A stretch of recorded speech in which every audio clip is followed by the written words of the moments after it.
दोस्तों, हम सब इस बात को अच्छे से समझते हैं कि जीवन में पैसे की अहमियत क्या है।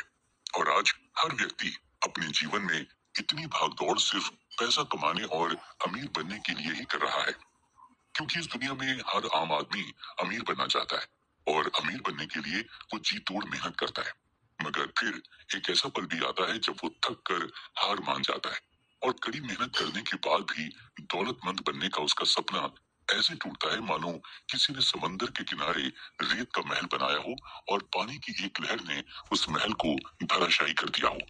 लेकिन फिर भी इस दुनिया में बहुत से ऐसे लोग मौजूद हैं जिनके पास दौलत की खान है। ये वो लोग हैं जिनको खर्च करने के लिए कभी भी सोचना नहीं पड़ता। अगर भारत की बात करें तो इनमें रिलायंस के मालिक मुकेश अंबानी और रतन टाटा जैसे बड़े नाम शामिल हैं। लेकिन हम सब जानते हैं कि इन लोगों ने भी अपने करियर की शुरुआत बिल्कुल जीरो से की थी। तो ऐसी कौन सी खास बात थी, ऐसी कौन सी खास समझ थी जो इन लोगों के पास थी और इन्होंने अपने आप को ऐसे मुकाम पर लाकर खड़ा कर दिया कि आज दुनिया इन्हें झुक झुक कर सलाम करती है। दोस्तों, ऐसे ही कुछ नियमों को समझाती है मैरी हंट द्वारा लिखी गई किताब 7 मनी रूल्स फॉर लाइफ। वैसे तो इस किताब के नाम से ही ये बात समझ में आ जाती है कि इस किताब में मैरी हंट जरूर कुछ ऐसे नियमों की बात कर रही होंगी जिन्हें अपने जीवन में अपनाकर कोई भी आम व्यक्ति खास बन सकता है और अपने अमीर होने के सपने को पूरा कर सकता है।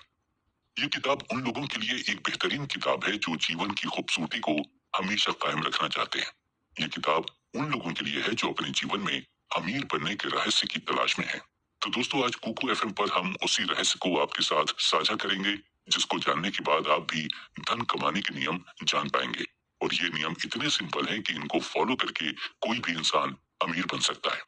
मेरी हंट ने इस किताब में बताया है कि दरअसल कुछ लोग अपनी समझ और इंटेलिजेंस का इस्तेमाल करके रूल्स ऑफ मनी को समझ जाते हैं, जिससे उन्हें एक ऐसा पॉजिटिव एटीट्यूड मिलता है जो उन्हें दौलत कमाने और जीवन में आगे बढ़ाने में मदद करता है।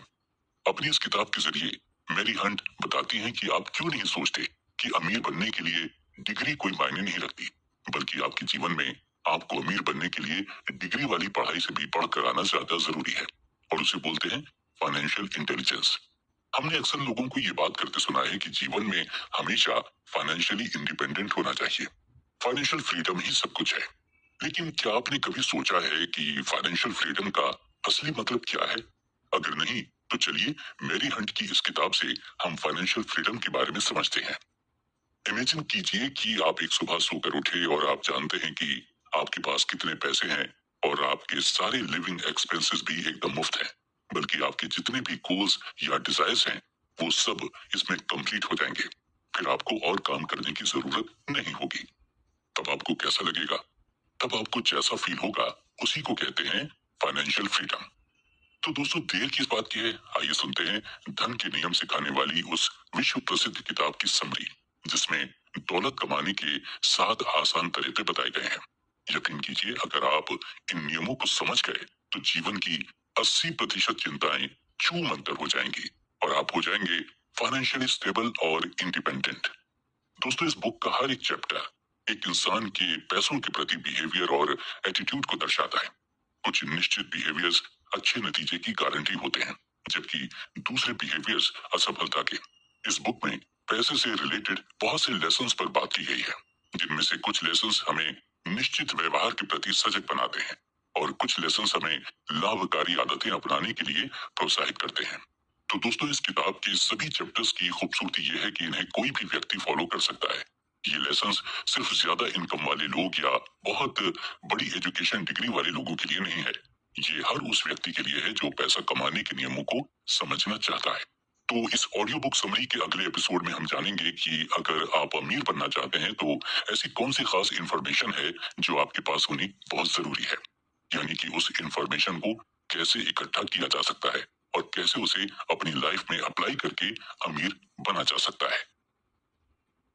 पैसे की कीमत। मेरी हंट ने अपनी किताब 7 मनी रूल्स ऑफ लाइफ में बहुत ही खूबसूरती से पैसे की अहमियत को समझाते हुए बताया है कि पैसे का अपना एक रूल होता है। ये रूल एकदम ऐसा है जो किसी स्कूली शिक्षा या किताबों को पढ़कर नहीं सीखा जा सकता। अगर कोई अपने जीवन में पैसे के नियम को समझ लेता है तो वो अपने जीवन के मूल्यों, सिद्धांतों को समझ पाने में ज्यादा कैपेबल होता है, क्योंकि ऐसा इंसान अपनी फाइनेंशियल नेसेसिटीज को आसानी से पूरा कर सकता है। वहीं इसके विपरीत अगर कोई व्यक्ति अपने जीवन में पैसे के रूल्स को समझने से चूक जाता है तो वो कभी भी फाइनेंशियली इंडिपेंडेंट नहीं हो सकता और सारी उम्र दूसरों के हाथ ताकता रहता है। मेरी हंट इस किताब में ये समझाना चाहती हैं कि यदि आपकी समस्या पैसा है तो इस मुश्किल का हल पैसे से नहीं हो सकता, क्योंकि जो समस्या है वही हल कैसे साबित हो सकती है। इसलिए पैसे का गुलाम बनने के बजाय उसके मास्टर बनना सीखें। वही जब व्यक्ति पैसे को अपने नियंत्रण में कर लेता है तो वो फाइनेंशियली इंडिपेंडेंट के पथ पर आगे चल पड़ता है। कई बार ऐसा भी देखा गया है कि व्यक्ति को खुद के अनुभव से ही पैसे का सही उपयोग समझ में आता है। कभी कभी लोग अपने पर्सनल एक्सपीरियंस से ही मनी सेविंग और इन्वेस्टमेंट जैसे शब्दों को अच्छे से समझते हैं और अपने जीवन को सफल बनाने के लिए अपने मजबूत इरादों की नींव भी रखते हैं। लेकिन बिना किसी जानकारी के अक्सर ये नींव कभी कभार खोखली भी रह जाती है। इसकी वजह से व्यक्ति के हाथ में सिर्फ और सिर्फ निराशा लगती है। मेरी हंट द्वारा लिखी गई इस किताब में ये भी समझाया गया है कि अगर आपके अंदर बहुत मात्रा में पैसा बनाने की योग्यता है, यानी ability of money making and management है, तो आप जरूर अमीर बन सकते हैं और अपने सारे पैसों को अच्छे से संभाल कर मैनेज भी कर सकते हैं।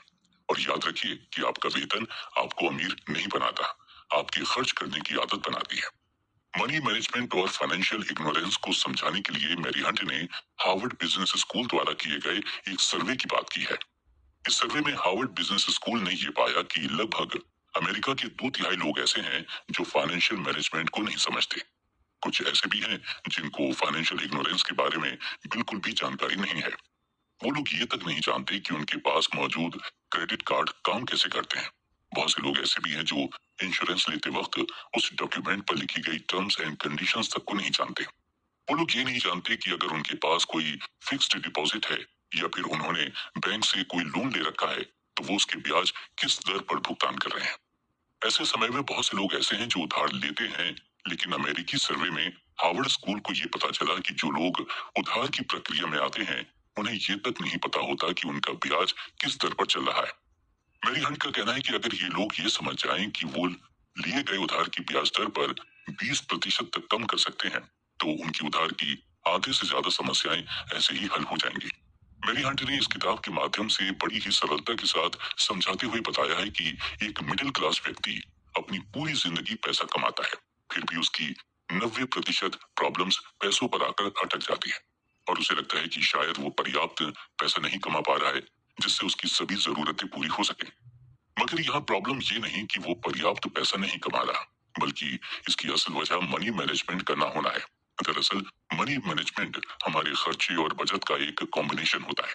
जो इसे समझ जाता है वो अपनी ज्यादातर जरूरतों को पूरा कर लेता है और जो नहीं समझ पाता वो पूरी लाइफ अपनी इनकम को या किस्मत को जिम्मेदार ठहराता रहता है।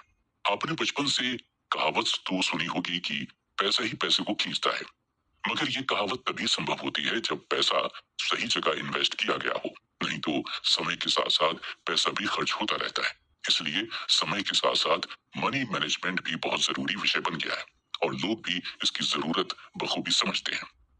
मनी मैनेजमेंट या फाइनेंस मैनेजमेंट में आप अपनी आमदनी के अनुसार अपने खर्चे, सेविंग और इन्वेस्टमेंट को कुछ इस प्रकार मैनेज करते हैं ताकि वर्तमान समय के साथ साथ भविष्य में भी आपको पैसों की समस्या ना आए। Financial intelligence. दोस्तों, इस एपिसोड में हम मैरी हंट द्वारा साझा किए गए बहुत ही अहम पॉइंट्स पर चर्चा करेंगे। हाँ, कुछ लोगों के लिए ये काफी अटपटा सा भी हो सकता है, लेकिन अगर इसको ध्यान से समझा जाए तो ये काफी काम की चीज साबित हो सकती है।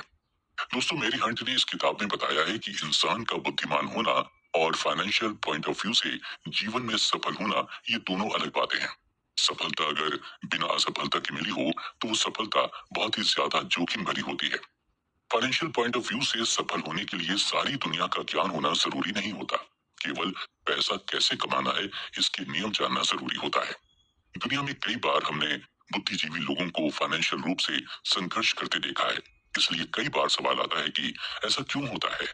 हमारा फाइनेंशियल क्षेत्र में बुद्धिमान होना ये विषय लिखने का कारण कई बार ये सवाल मेरा भी होता था कि ऐसे कैसे होता है कि बुद्धिमान व्यक्ति पैसे के लिए संघर्ष करता है और दूसरी तरफ औसतन व्यक्ति फाइनेंशियल पॉइंट ऑफ व्यू से सफल होता है।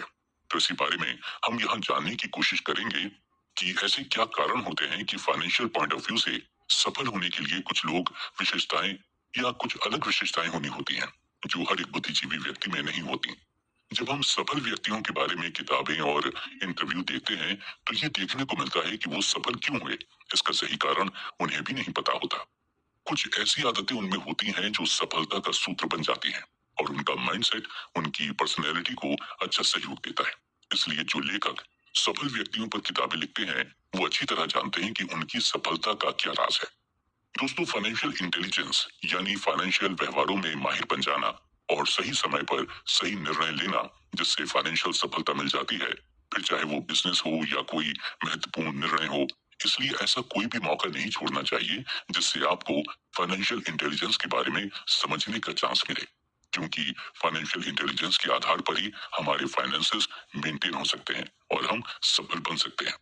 दोस्तों, पैसा कमाना जितना मुश्किल है उतना ही उसे निरंतर संभाले रखना भी मुश्किल काम होता है। उसे योजना बनाकर बढ़ाना और टिकाए रखना, इसी को फाइनेंशियल इंटेलिजेंस कहते हैं, जिसके लिए हमें दुनिया की सारी जानकारी होना जरूरी नहीं होता। और हाँ, अमीर बनने के लिए बुद्धिजीवी होना जरूरी नहीं होता। इसके उदाहरण देखिए तो हेनरी फोर्ड हो या रिलायंस इंडस्ट्रीज के संस्थापक धीरू भाई अंबानी हो, ये कोई दुनिया के जाने माने बुद्धिजीवी नहीं थे, मगर उन्हें कैसे कमाना है ये अच्छी तरह से मालूम था। कई बार हमारे सामने ये सवाल आता है कि कुछ बहुत कम पढ़े लिखे लोग और कुछ पढ़े लिखे लोग फाइनेंशियल पॉइंट ऑफ व्यू से सफल क्यों होते हैं। ज्यादातर लोग जीवन में पैसे के लिए संघर्ष करते दिखाई देते हैं। इसका महत्वपूर्ण कारण है हमारी शिक्षा व्यवस्था में हमें अच्छी नौकरी कैसे प्राप्त करनी है, यही बचपन से सिखाया जाता है। अच्छी नौकरी पाने से हम फाइनेंशियल दृष्टि से सुरक्षित बन जाते हैं और उसमें भी सरकारी नौकरी मिल जाए तो हमारी बुढ़ापे की समस्या खत्म हो जाती है। ये धारणा समाज में एकदम खुल चुकी है और सभी लोग इसको फॉलो करते हैं। इसलिए हम बचपन से यही सीखते आए हैं कि शिक्षा अच्छी नौकरी पाने के लिए होती है।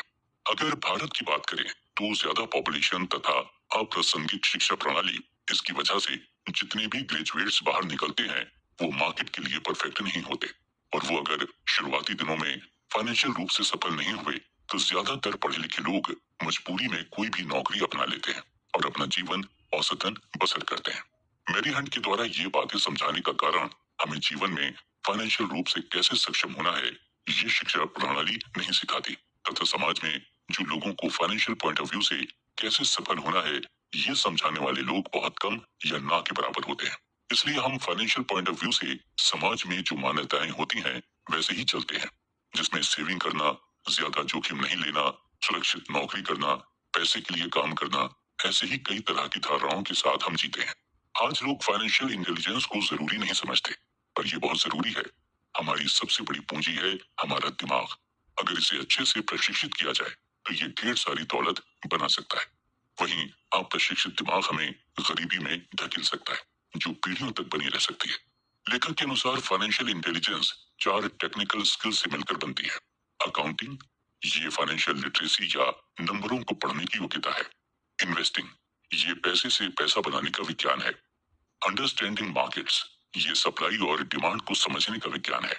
द लॉ, यानी कि अकाउंटिंग, कॉर्पोरेट, स्टेट और नेशनल कानूनों और नीतियों के बारे में जागरूकता। दोस्तों, हमेशा याद रखिए कि निवेश आते जाते रहते हैं, मार्केट घटता बढ़ता रहता है, अर्थव्यवस्थाएं सुधरती बिगड़ती रहती हैं। दुनिया में आपको हर दिन जिंदगी के सुनहरे अवसर मिलते रहते हैं जिन्हें हम अक्सर देख नहीं पाते, पर वो हमेशा होते हैं। और फाइनेंशियल इंटेलिजेंस बढ़ाने से ही आप इन छुपे हुए मौकों को देख पाएंगे और अच्छे सौदों और बुरे सौदों में फर्क कर पाएंगे। कम खर्च करने से मिलेगी राहत। मेरी हंट ने इस किताब के माध्यम से पैसा बचाने का एक बहुत आसान रूल बताया है। इस रूल को हम बचपन से ही सुनते आ रहे हैं, लेकिन बहुत ही कम लोग हैं जो इस रूल को अपने जीवन का हिस्सा बनाते हैं। क्या आप बता सकते हैं कि वो रूल क्या है? अब जाहिर सी बात है, पैसा बचाने के नाम पर सबके दिमाग में पहला ख्याल आएगा बचत करने का, लेकिन ये बचत होगी कैसे? तो इसके लिए हंट ने बताया है कि हम लोगों को अपने खर्चे कम करने की कोशिश करनी चाहिए। हम जानते हैं कि आमतौर पर सभी अपने खर्चों की पेमेंट पहले करते हैं और उसके बाद जो बचता है उसे सेविंग के तौर पर रखते हैं। इस आदत को एक्सपेंस बजट को मेंटेन करना कहते हैं। अब हम आपको एक अलग तरीका बताते हैं जिसे कहते हैं सेविंग बजट को मेंटेन करना। एक्सपेंस बजट से भले ही आप अपनी खरीदारी को कम कर सकते हैं, लेकिन लंबे समय के दौरान एक्सपेंस बजट को मेंटेन करना बहुत मुश्किल हो जाता है। इसलिए आप पहले ही अपनी सेविंग का 15 से 25% हिस्सा बचत के तौर पर अलग कर लें। इस पैसे को आप अपनी समझदारी के हिसाब से निवेश करें। इससे आपके पास खर्चों के तौर पर सैलरी का सिर्फ 75 से 85% हिस्सा ही बचेगा। इस रकम में से आप सबसे पहले अपने फिक्स्ड खर्चे जैसे रेंट, ईएमआई या प्रीमियम का भुगतान करें। इसके बाद बचे हुए हिस्से को आप शॉपिंग या अन्य खर्चों के लिए इस्तेमाल कर सकते हैं। तो दोस्तों, आपको करोड़पति बनने के लिए करोड़ों में कमाने की जरूरत नहीं है। सिर्फ सोच समझ कर खर्चा करने और बचत से भी आप करोड़पति बन सकते हैं। अगर आप नियमित रूप से इस तरीके को अपनाएंगे तो आप अच्छा खासा पैसा कमा सकते हैं। दोस्तों, पैसा कमाना जितना जरूरी है उतना ही पैसा बचाना और निवेश करना भी जरूरी है। आप आज सैलरी को कैसे खर्च करते हैं, इससे ये पता चलता है कि आप भविष्य में अपनी सैलरी को किस तरह से इस्तेमाल करेंगे। ऐसा सोचना गलत है कि जब आप ज्यादा पैसे कमाएंगे तब बचत करना शुरू करेंगे, या फिर अभी आप ज्यादा नहीं कमाते हैं तो पहले ज्यादा कमाने पर ध्यान देना चाहिए। इसकी बजाय आप हर महीने कुछ न कुछ बचाने की सोचिए, चाहे वो छोटी रकम ही क्यों ना हो। भविष्य में एक एक रुपया काम आएगा, इसलिए आज से ही बचाना शुरू करें, क्योंकि सेविंग करने का कोई सही समय नहीं होता है। आज युवाओं को निवेश या बचत अपनी रोजमर्रा की जिंदगी से समझौता लगता है। हो सकता है शुरुआत में ये शायद एक समझौते जैसा ही प्रतीत हो, मगर भविष्य में इसका बड़ा फायदा है। जब आप निवेश या बचत शुरू करते हैं तो आपको आपके पैसे में कोई ज्यादा वृद्धि नहीं लगती है, मगर एक लंबे अरसे के बाद आपको एक बड़ा अमाउंट मिलता है। यानी कि जितने ज्यादा समय के लिए आप निवेश या बचत करेंगे, आपको आने वाले समय में उतना ही फायदा मिलेगा। दोस्तों, 20 से 30 साल की उम्र के बीच कोई भी युवा ज्यादा रिस्क लेने में सक्षम होता है, क्योंकि उस पर कोई बहुत बड़ी जिम्मेदारी नहीं होती। इक्विटीज या म्यूचुअल फंड में निवेश में बड़ा रिस्क होता है, मगर इसमें रिटर्न भी उतना ही बड़ा होता है। लिहाजा अगर युवा इसमें निवेश करें तो उन्हें कम समय में ज्यादा पैसे मिलने की उम्मीद होती है। इसीलिए सभी युवाओं को हर कोई सलाह देता है कि वो जल्दी अपना डीमैट अकाउंट खोलें और अभी से निवेश करना शुरू कर दें।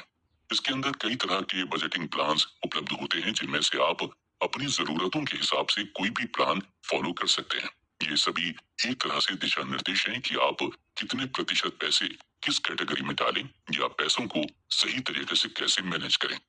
इन सभी प्लान्स का एक ही मकसद होता है कि आपको अपने खर्चों को मैनेज करने और सेविंग्स या इन्वेस्टमेंट करने में मदद करना। आपके लिए कौन सा प्लान सही रहेगा, ये इस पर निर्भर करता है कि आप अभी फाइनेंशियली कैसे हैं और आपके फ्यूचर प्लान्स या गोल्स क्या हैं। आप जो भी बजटिंग रूल्स अपनाएंगे, उनमें आप अपनी जरूरतों के हिसाब से थोड़े बदलाव कर सकते हैं, क्योंकि हर प्लान हर किसी के लिए सही हो ये जरूरी नहीं है। हाँ, साथ में ये भी याद रखिए कि आप एकदम कंजूस भी ना हो जाए, क्योंकि जिंदगी में एंजॉय करना भी तो जरूरी होता है दोस्तों। इसलिए अपने और परिवार के मनोरंजन के लिए भी पैसे बचाकर जरूर रखिए। जरूरतों और चाहतों में फर्क। दोस्तों, अपनी किताब में मैरी हंट ने हमारी नीड्स और वांट्स में भी फर्क समझाया है। इसके लिए मैरी ने बताया है कि हम सभी इस बात को अच्छे से जानते हैं कि एक आम इंसान को जीवन जीने के लिए सिर्फ रोटी, कपड़ा और मकान की जरूरत होती है, और जो कुछ भी हम अपने जीवन में इस्तेमाल करते हैं वो सब जरूरत नहीं बल्कि हमारी चाहतें होती हैं। इसमें मैरी हंट ने टैक्सेस और मेडिकल खर्चों को नहीं गिना है, लेकिन वो ये बात समझाना चाह रही हैं कि अगर कोई व्यक्ति अपने जीवन में पैसों की अहमियत को सच में समझता है तो उसे जो हमारे लिए सबसे जरूरी मुद्दा है, यानी अपनी जरूरत और चाहत के फर्क का पता होना चाहिए। मेरी हंट ने बताया है कि हम जानते हैं हमारे पास बहुत से रिसोर्सेज मौजूद हैं जिनके आधार पर ही हम अपने जीवन जीने के लिए फैसले करते हैं, लेकिन हम ये बात नहीं समझते कि हमारे लिए सबसे ज्यादा जरूरी क्या है। और कई बार तो ये भी देखा जाता है कि लोग सिर्फ दिखावे के चक्कर में ही लाखों का नुकसान झेल लेते हैं।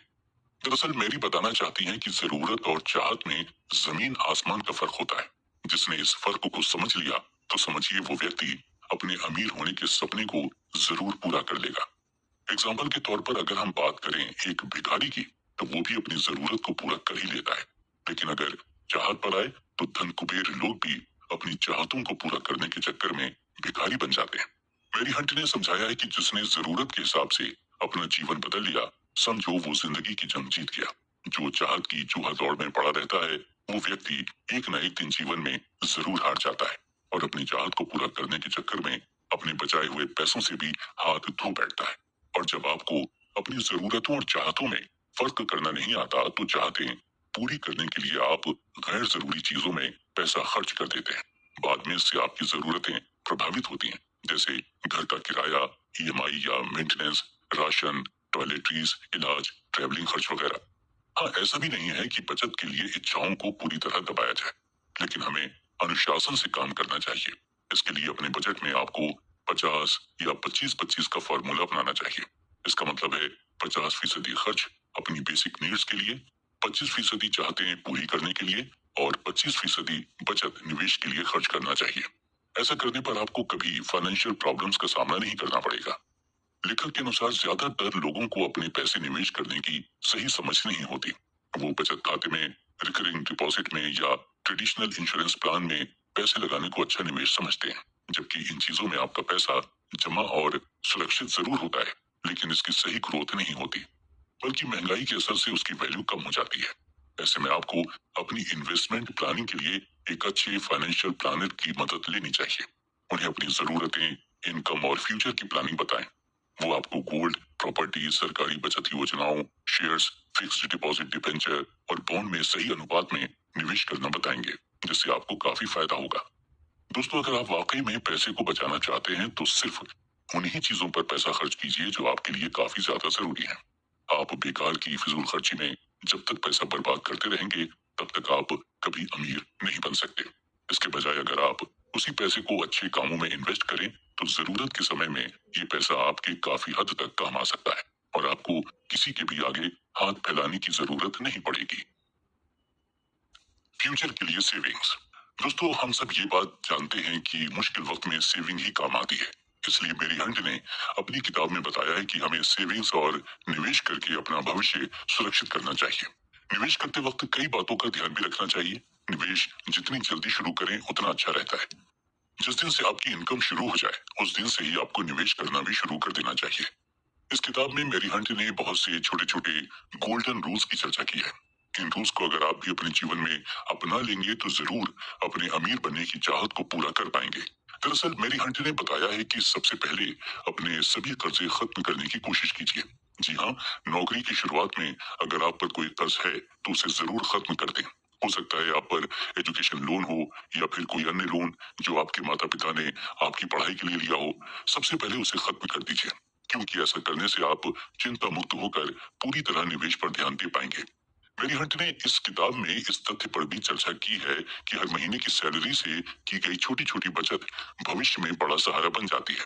इसलिए आपको अलग अलग प्लान्स के जरिए ये बचत करनी चाहिए। आपको बचत करने के लिए बस आदत बनाने की जरूरत है। हम में से ज्यादातर लोग पूरे महीने का खर्च निकालने के बाद जो पैसे बचाते हैं उसे बचत कहते हैं, लेकिन ये बचत करने का बेहतर तरीका नहीं माना जाता और इसमें बचत की संभावना कम होती है। बचत का सबसे बेहतर तरीका है कि आप मौजूदा समय के साथ भविष्य के खर्चों की भी प्लानिंग शुरू कर दें और उसी के हिसाब से बचत करें। पैसा निवेश करते वक्त समय निवेश अवधि का ध्यान जरूर रखिए। मतलब आप कितने समय के लिए पैसा निवेश करना चाहते हैं, ये तय कर लीजिए।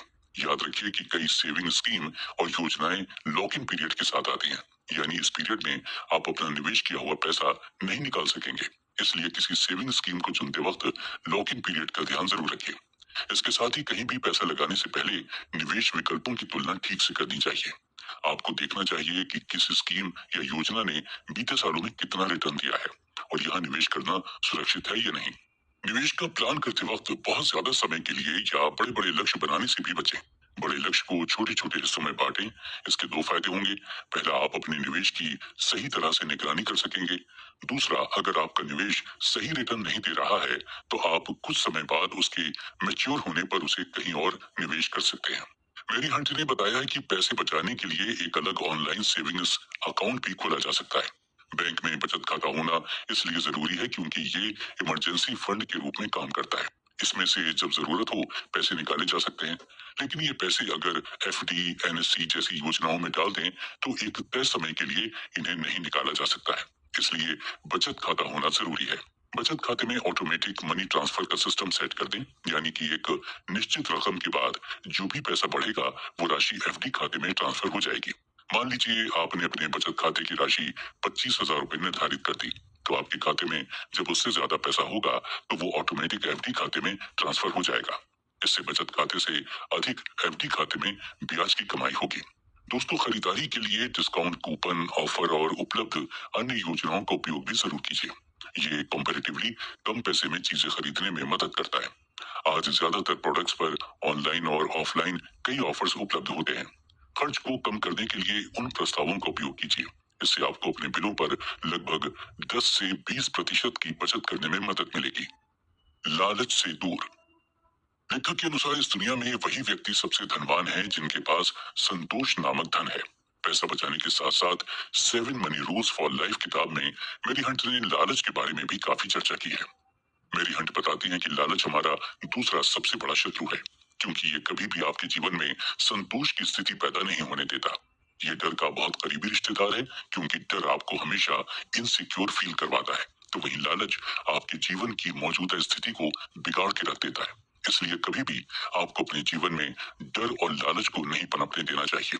मेरी हंट ने इस किताब में ग्रेटिट्यूड के बारे में बात करते हुए कहा है कि लालच और किसी भी चीज को ज्यादा मात्रा में हासिल करने की इच्छा भी इंसान के लिए काफी खतरनाक सिद्ध हो सकती है, क्योंकि इस इच्छा की वजह से ही इंसान गलत तरीके से पैसा कमाना शुरू कर देता है।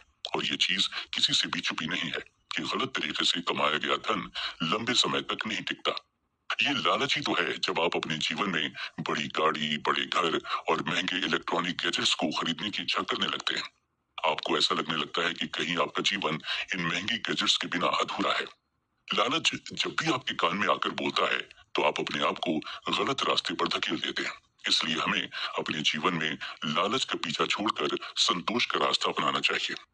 मेरी हंट बताती है कि अगर कोई व्यक्ति संतोषी है, तो वो हमेशा उतने में खुश रहेगा जितना उसके पास है। लेकिन लालची व्यक्ति हमेशा यही कहेगा कि जो कुछ भी उसके पास है, वो सब कुछ काफी कम है और वो उससे कहीं ज्यादा की आशा करता रहेगा। इसलिए संतोषी और लालची व्यक्ति एक समय पर एक साथ इकट्ठे नहीं रह सकते। मेरी हंट ने गॉर्डन गेको का उदाहरण देते हुए बताया है कि किस प्रकार लालच की वजह से किसी का भी जीवन बर्बाद हो सकता है। अगर हम बात करें गॉर्डन गेको की, तो उन्होंने एक फिल्म में काम किया जिसका नाम था वॉल स्ट्रीट। इस फिल्म में एक डायलॉग था, ग्रीड इज गुड। ये डायलॉग काफी प्रचलित हुआ। लोग सिनेमा घरों में इस फिल्म को देखने के लिए उमड़ पड़े। उस समय इतनी भीड़ देखी गई कि लोगों को टिकट खरीदने के लिए घंटों इंतजार करना पड़ने लगा। लेकिन आखिर इस फिल्म में ऐसा क्या था? दरअसल इस फिल्म में बताया गया था कि लालच एक कैंसर की तरह है, जो लोगों के परिवारों और सरकारों को भी नष्ट कर सकता है। इतना ही नहीं, ये लालच ही है जो किसी बड़ी से बड़ी साम्राज्य की अर्थव्यवस्था को भी हिला सकता है। लालच आर्थिक रूप से अज्ञानी लोगों की सबसे बड़ी पहचान है। इसको बेहतरीन तरीके से समझाने के लिए उन्होंने कहा कि लालच अपने सभी रूपों में है, फिर चाहे वो धन का लालच हो, प्यार का लालच हो या पढ़ाई का ही लालच हो। वो हर तरीके से आदमी को ऊपर की तरफ उछालता है और फिर धड़ाम से नीचे गिरा देता है। असल में उन्होंने ये इस वजह से कहा क्योंकि जब ये फिल्म रिलीज हुई थी, तब संयुक्त राज्य अमेरिका की स्थिति काफी खराब थी। दरअसल उस समय वहां की म्यूनिसिपल कॉरपोरेशन लालच की वजह से स्थिति को बिगाड़ बैठी थी। उन्होंने तब ये भी कहा था कि अमेरिका दूसरी बड़ी शक्ति बन चुका है, लेकिन इसका व्यापार घाटा और राजकीय कोष घाटा किसी बुरे सपने की तरह ही है। गॉर्डन गेको की आंखों ने यह भी बताया कि लालच अच्छा है, क्योंकि इसी की वजह से अमेरिका जैसी बड़ी अर्थव्यवस्था चरमरा गई। इसलिए मेरी हंट कहती है कि हमें जितना हो सके उतना लालच से दूर रहना चाहिए। अब लालच से दूर रहने के लिए भी मैरी हंट ने कुछ ऐसे तरीके सुझाए हैं जिनका इस्तेमाल करके लालच की पकड़ को कमजोर किया जा सकता है। दरअसल मैरी हंट ने सुझाव दिए हैं कि हमें अपने मतलबी सपनों को छोड़कर अपना दिल नरम करना चाहिए और जिन लोगों को सच में पैसों की जरूरत है, उनकी मदद करनी चाहिए। हमें हमारे दिल में इतना प्रेम भाव रखना चाहिए कि हमारे दिल में मौजूद लालच अपने आप खत्म हो जाए। यानी कि दूसरों को अपनी तुलना में ऊपर रखो, जब उनको जरूरत हो तब उनकी मदद करो। दोस्तों, देने का भाव लालच की पकड़ को कमजोर करने का एक सबसे बेहतरीन तरीका है। लेकिन इन सब के बीच मैरी हंट ने कुछ ऐसे नियम भी बताए हैं जिनका इस्तेमाल करके आप किसी को अगर मदद दें तो वो और भी बेहतरीन हो सकती है। मैरी हंट का कहना है कि किसी को सिस्टमेटिक तरीके से मदद दें, जैसे कि आप उनके बिल भर सकते हैं, उनकी सेविंग्स में कुछ मदद कर सकते हैं या उनका पेट्रोल का टैंक भर सकते हैं। साथ ही ये भी याद रखिए कि जब भी आप किसी को देना शुरू करें तो आपका एटीट्यूड एकदम पॉजिटिव होना चाहिए। आपके इरादे एकदम पक्के होने चाहिए और पॉजिटिव होने चाहिए। कभी भी किसी को किसी मजबूरी या फिर किसी भी तरीके के दबाव में आकर कोई भी उपहार मत दीजिए या उसकी मदद मत कीजिए।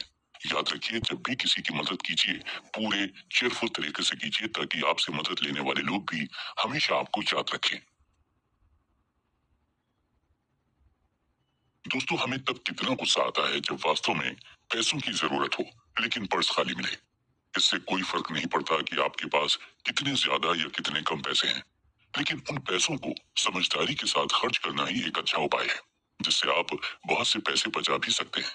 मेरी हंट ने 7 मनी रूल्स फॉर लाइफ अपनी इस किताब में इस बात की भी चर्चा की है कि किसी को भी अपने जीवन में गैर जरूरी खर्चों को कैसे कम करना चाहिए।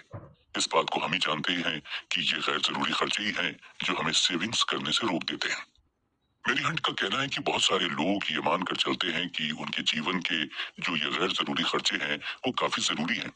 वो लोग ये नहीं जानते कि सभी जरूरी खर्चे अगर मेंटेन करके किए जाएं तो इन खर्चों से ही सेविंग निकल सकती है, क्योंकि इन खर्चों में मुख्य रूप से किराए, किराने के बिल, फोन और कार के बिल मौजूद होते हैं। हालांकि जब हम ये मान लेते हैं कि वही हमारे एकमात्र जरूरी खर्चे हैं और इन्हें हम अपनी इनकम के साथ साथ बढ़ाते रहते हैं, तो ये खर्चे इरेगुलर बन जाते हैं। खर्चे और भुगतान जो हम हर महीने करते हैं आमतौर पर एक बहुत बड़ी समस्या नहीं है, लेकिन जब ये खर्चे जरूरत से ज्यादा हो जाते हैं तो ये समस्या बनने लगते हैं।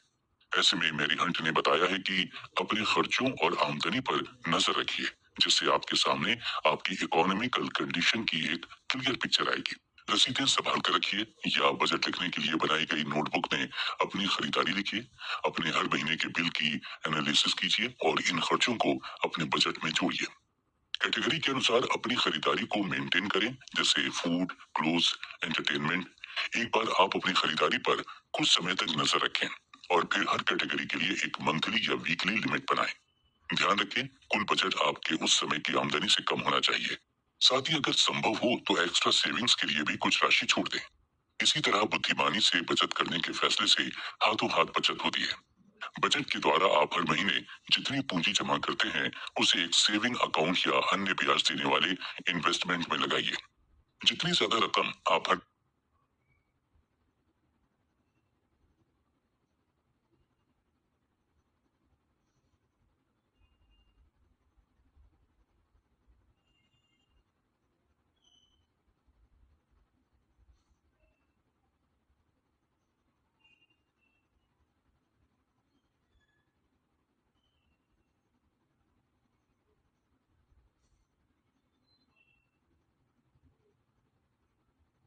महीने बचाएंगे, आपकी फाइनेंशियल स्थिति भी उतनी ही अधिक बेहतर होती जाएगी। इसके साथ ही मेरी हंट ने सुझाव देते हुए बताया है कि एक आपातकालीन फंड जमा कीजिए। एक IRA अकाउंट खोलिए, अपने क्रेडिट कार्ड्स व्यवस्थित कीजिए और एक सप्ताह के लिए भोजन की योजना बनाइए। ज्यादातर लोग जिंदगी भर ये नहीं समझ पाते कि असल बात ये नहीं है कि आप कितना पैसा कमा पाते हैं, बल्कि यह है कि आप कितना पैसा रख पाते हैं। हमने लॉटरी जीतने वाले उन गरीब लोगों की कहानियां सुनी है जो अचानक अमीर बन जाते हैं, पर कुछ समय के बाद वो फिर से गरीब हो जाते हैं। ये लोग लाखों करोड़ों जीतते हैं, पर फिर भी वो लौट कर वहीं आ जाते हैं जहां से उन्होंने शुरुआत की थी। आपने उन व्यावसायिक एथलीट्स की कहानियां भी पढ़ी होंगी जो 24 साल की उम्र में हर साल करोड़ों डॉलर कमाते हैं और 34 साल की उम्र में उन्हें पुल के नीचे सोना पड़ता है। अगर आपको लगता है कि पैसा ही आपकी सारी समस्याओं को सुलझा सकता है, तो आपको काफी समस्याओं का सामना करना पड़ सकता है। बुद्धि से समस्याएं सुलझती हैं और पैसे आते हैं। अगर आपके पास पैसे की समझ नहीं है, तो पैसा चाहे आ भी जाए और ज्यादा देर तक नहीं टिकता। और अब अगर आप जानना चाहते हैं कि मेरी हंट ने ऐसे कौन से तरीके बताए हैं जिनका इस्तेमाल करके आप अपना पैसा व्यवस्थित रूप से खर्च कर सकते हैं, तो हमारे साथ चलिए अगले एपिसोड में। कैसे बनाएं अपना बजट। दोस्तों, जब भी बात आती है पैसे बचाने की, तब अक्सर लोग गहरी सोच विचार में पड़ जाते हैं, क्योंकि पैसे बचाने की बेसिक रिक्वायरमेंट एक बेहतरीन बजट होता है। क्योंकि बजट से आपको अपने बकाया उधार को चुका पाने में, अपने फाइनेंशियल भविष्य को अपने हाथों में लेने में और यहाँ तक कि अधिक खुश और अधिक रिलैक्स्ड व्यक्ति बनने में भी सहायता मिल सकती है। आपकी सिचुएशंस के आधार पर यह भी हो सकता है कि एक उचित बजट द्वारा आपको खर्च कम करने की जरूरत ही ना पड़े। उसकी जगह आपको हो सकता है कि अधिक स्ट्रॉन्ग फाइनेंशियल डिसीजंस लेने हो सकते हैं। ये बजटिंग का पहला नियम है और सच कहें तो एकमात्र नियम है। अपने ही बनाए हुए बजट के बाहर खर्चे करना आसान और बहुत ही आम बात है। बेशक पहले आपने उस बजट को मेंटेन करने के लिए कितनी भी मेहनत की हो, लेकिन कभी न कभी ये बजट टूट ही जाता है। बात तो काफी आसान लगती है, मगर बजट को पार कर जाना आसान नहीं होता, चाहे आपने पहले से उसे बनाकर रखा भी हो। अपनी खर्च करने की आदतों का ध्यान रखिए और इस पर भी कि आपका पैसा कहाँ जा रहा है। पिछले बिल, बैंक और क्रेडिट कार्ड्स के स्टेटमेंट्स और दूसरी रसीदें इकट्ठा कर लीजिए, जिनसे आप एक सही सही एस्टिमेट लगा सकें कि आप हर महीने कितना खर्च करते हैं। फाइनेंस के क्षेत्र में निजी फाइनेंस सॉफ्टवेयर तेजी से एक नया ट्रेंड बनता जा रहा है। इन प्रोग्राम्स में बजट बनाने के बिल्ट इन टूल्स होते हैं, जो आपको अपनी पसंद का बजट बनाने में सहायता कर सकते हैं, तथा साथ ही ऐसी एनालिटिक्स भी दे सकते हैं जिनसे आप अपने भविष्य के कैश फ्लो का अंदाजा लगा सकें और अपने खर्च करने की आदत को और भी बेहतर समझ सकें। क्या आपका कोई फिक्स्ड वेतन है, जहां आपको पता चलता है कि आपको प्रति माह या प्रति सप्ताह घर ले जाने के लिए कितना मिलता है? क्या आप फ्रीलांसर हैं, जिसका वेतन हर महीने बदलता रहता है? एक साल का विवरण लिख लेने से आपको अपनी औसत मासिक आय का अंदाजा लगाने में सहायता मिल सकती है। अगर आप कोई स्वतंत्र कॉन्ट्रैक्टर या फ्रीलांसर हैं, तब ये ध्यान रखिएगा कि आप जो घर ले जाते हैं उसको आपकी आय नहीं कहा जा सकता। उदाहरण के लिए हो सकता है कि आप प्रति माह 25,000 रुपए घर ले जाते हो, मगर इसमें से टैक्स नहीं कटा है। पता लगाइए कि आपको कितना टैक्स देना है और सही आंकड़ा जानने के लिए उसमें से टैक्स की राशि को घटा दीजिए।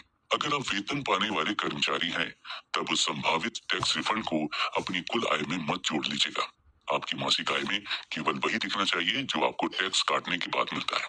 अगर आपको टैक्स रिफंड मिल ही जाता है, तब आप उसके साथ जो चाहे वो कर सकते हैं, और अगर नहीं मिलता है तब आपको उसकी चिंता करने की जरूरत नहीं है। अगर आपका खर्च आपकी आय से अधिक है, तब आप अपनी हैसियत से बढ़कर खर्च कर रहे हैं। आपके बजट को दो ग्रुप्स में विभाजित किया जाना चाहिए। फिक्स्ड एक्सपेंसेस, इनमें शामिल होते हैं नियमित मासिक व्यय जैसे बिल्स, बीमा, लोन की किस्त, भोजन और कपड़े तथा घरेलू सामान। डिस्क्रिशनरी एक्सपेंसेस, ये एक्सपेंसेस वो होते हैं जो कि फिक्स्ड नहीं होते तथा जो ऑप्शनल होते हैं। इसमें बचत, मनोरंजन, छुट्टियों का फंड तथा अन्य एक्सपेंसेस शामिल होते हैं। पैसे बचाने के ऐसे भी तरीके हैं जिनसे टैक्स लाभ मिल सकते हैं। कुछ धाराओं के अंतर्गत कुछ विशेष प्रकार के निवेश होते हैं जिनमें पैसे बचाकर आप टैक्स में कमी ला सकते हैं। कुछ कंपनी ऐसी भी हैं जो आपके रिटायरमेंट कंट्रीब्यूशन को मैच कराती हैं, जिससे आपकी बचत और भी अधिक हो जाती है। आपको बड़े खर्च को कम करना सबसे बुरा लग सकता है, मगर बजट के अंदर रहने का ये सबसे आसान तरीका होता है। अगर आप हर साल छुट्टियों पर जाते हैं, तब इस साल घर पर रहने का विचार कीजिए। अगर आप किसी महंगी सर्विस या प्रोडक्ट का आनंद लेते हैं, तब उसे पहचान कर उस खर्च को कम करने की कोशिश कीजिए। अगर आप साप्ताहिक मसाज करवाते हैं या आपको महंगी वाइन का शौक है, तब अपने इन शौकों की फ्रीक्वेंसी को कम कर दीजिए, ताकि आप इन पर महीने या 2 महीने में एक बार ही खर्च करें। जेनेरिक ब्रांड्स का इस्तेमाल करके और अधिकतर घर पर ही खाना खाकर आप छोटे छोटे खर्चों से भी बचत कर सकते हैं। कोशिश कीजिए कि सप्ताह में 1 या 2 बार से अधिक बाहर खाना ना खाएं। कुछ समय के लिए किसी सस्ते फोन प्लान पर स्विच करके, अपने टेलीविजन के पैकेज को कम करके या अपने घर की एनर्जी एफिशिएंसी को सुधार कर देखिए कि क्या आप अपने फिक्स्ड खर्चों को कम कर सकते हैं। क्रेडिट को मेंटेन कीजिए। दोस्तों, इस एपिसोड में हम चर्चा करेंगे कि कैसे मैरी हंट अपने क्रेडिट स्कोर को बेहतर करने के नए फॉर्मूले सिखा रही हैं, और ये फॉर्मूला अपनाकर कैसे कोई भी अपने क्रेडिट स्कोर को सुधार सकता है और लोन लेने के लिए एक सही स्कोर कार्ड तैयार कर सकता है। दोस्तों, ये किताब उन लोगों के लिए एक उपहार है जो खुद को उधार के जाल से निकाल देना चाहते हैं, क्योंकि मैरी हंट ने इस किताब में उन सभी बातों का जिक्र किया है जिनका इस्तेमाल अगर कोई भी अपने दैनिक जीवन में करे तो जरूर उधार के जाल से निकल सकता है। मैरी हंट ने इस किताब में बताया है कि अगर कोई व्यक्ति अपना क्रेडिट स्कोर सुधारना चाहता है, तो उसे कुछ नियमों का पालन करना होगा। इन नियमों के बारे में बात करते हुए उन्होंने बताया है कि अक्सर देखने में आता है कि लोग जब लोन लेने जाते हैं, तो बड़े और प्रतिष्ठित बैंक उन्हें इसके लिए मना कर देते हैं। इसके बाद उन्हें ज्यादा ब्याज पर अन्य बैंकों से लोन लेना पड़ता है। कभी आपने सोचा है कि लोगों को फोन कर लोन देने की पेशकश करने वाले बैंक आपको इसके लिए क्यों मना कर देते हैं? इसका बड़ा कारण है आपका क्रेडिट स्कोर खराब होना। अगर आपने समय पर लोन नहीं भरा है या क्रेडिट कार्ड बिल का भुगतान समय पर नहीं किया है, तो निश्चित तौर पर आपका सिबिल स्कोर खराब है। चलिए, पहले अगर हम क्रेडिट स्कोर की बात करें, तो ये 3 अंकों का एक नंबर होता है जो आपकी क्रेडिट समरी बनाता है। जब भी आप लोन के लिए आवेदन करते हैं, तब लोन देने वाले आपके क्रेडिट स्कोर और रिपोर्ट को जांचते हैं। लोन्स और क्रेडिट कार्ड से संबंधित आपके भुगतानों के रिकॉर्ड्स को मासिक आधार पर बैंकों और अन्य कर्जदाताओं द्वारा सिबिल के पास जमा किया जाता है। इसी आधार पर आपका क्रेडिट स्कोर रिकॉर्ड तैयार होता है। अगर आपने किसी लोन का सेटलमेंट किया है या आप पर कोई राशि बकाया है, तो क्रेडिट स्कोर के माध्यम से ये जानकारी लोन देने वाले तक पहुंच जाती है, जो आपके लोन आवेदन का मूल्यांकन करने और उन्हें मंजूरी देने में बड़ी मददगार साबित होती है। इससे ये होता है कि अगर आपका क्रेडिट स्कोर 750 से कम है तो आपको किसी भी तरह का लोन मिलने का चांस बहुत ही कम है। इस बात की बहुत संभावना है कि आपकी लोन एप्लीकेशन को रिजेक्ट कर दिया जाए। इसलिए आपको अपना स्कोर ज्यादा रखना है, क्योंकि आपका स्कोर जितना ज्यादा होता है आपके लोन आवेदन के मंजूर होने की संभावनाएं उतनी ही अधिक होती हैं। ये भी याद रखिए कि उतना ही लोन लें जितना कि आप समय पर चुका पाएं। आप अपनी ईएमआई समय पर चुकाएं। अगर आप अपनी किस्तों को अक्सर ही निश्चित समय अवधि में चुकाने में चूक जाते हैं तो एक रिमाइंडर तय करें, या बेहतर होगा कि आप ऑटो डेबिट फैसिलिटी के जरिए भुगतान करें। क्रेडिट कार्ड का बुद्धिमत्तापूर्ण और निरंतर उपयोग आपका क्रेडिट स्कोर बढ़ाने में मददगार हो सकता है। इसके अलावा पर्सनल लोन भी आपको अपना क्रेडिट स्कोर बढ़ाने में मदद कर सकता है।